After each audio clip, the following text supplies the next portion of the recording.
Hello, good afternoon, AIS parents and guardians. This is Brandon Rogers, your primary school principal, and I'm reaching out to you today in light of recent events, not only in the region, but the news that Halloween celebrations will be suspended in our school. Many of you have asked some questions about how do you respond to a child who asks, why? Why is this conflict in the region happening? Why was Halloween activities suspended? And so I'm here to give you some advice on how you can broach that topic or respond to the question that your child might ask. The first thing to do is to do an emotional self-check. If you are calm, that's the best way to begin that conversation with a child, instead of if you're quite upset or if you are quite saddened by some of the recent events. So do that emotional self-check and see how you're doing. Again, it's best to be calm. The next thing to do is ask your child how they feel and listen. It's okay for you also to say, well, why do you feel this way? And again, your job in this is listening and letting the child articulate their thoughts and their feelings. Ask your child what they want to know. Many times a child will ask why because they really are trying to understand.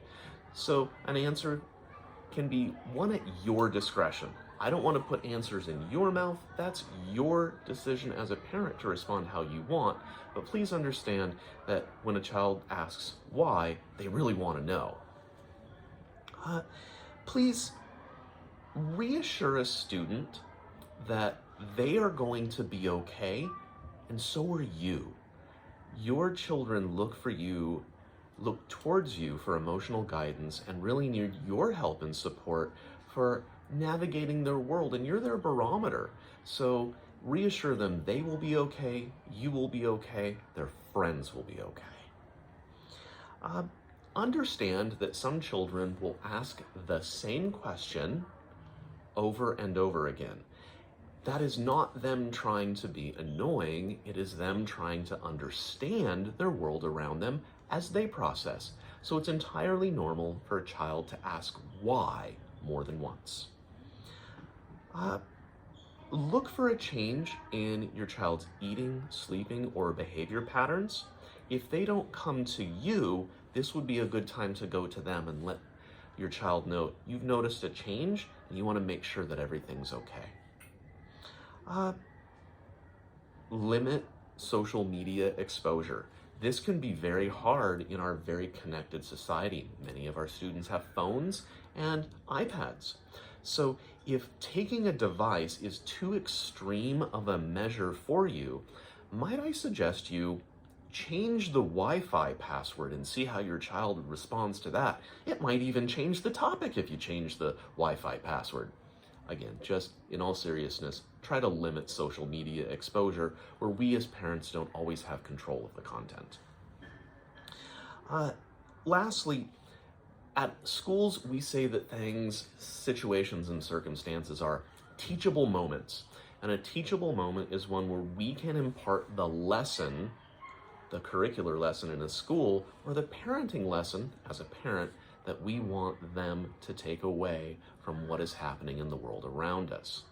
So if you would like to have your child learn from this, engage them in that conversation, but also recognize that if you don't necessarily have the time or you're not geographically close, you can have your child write their questions down.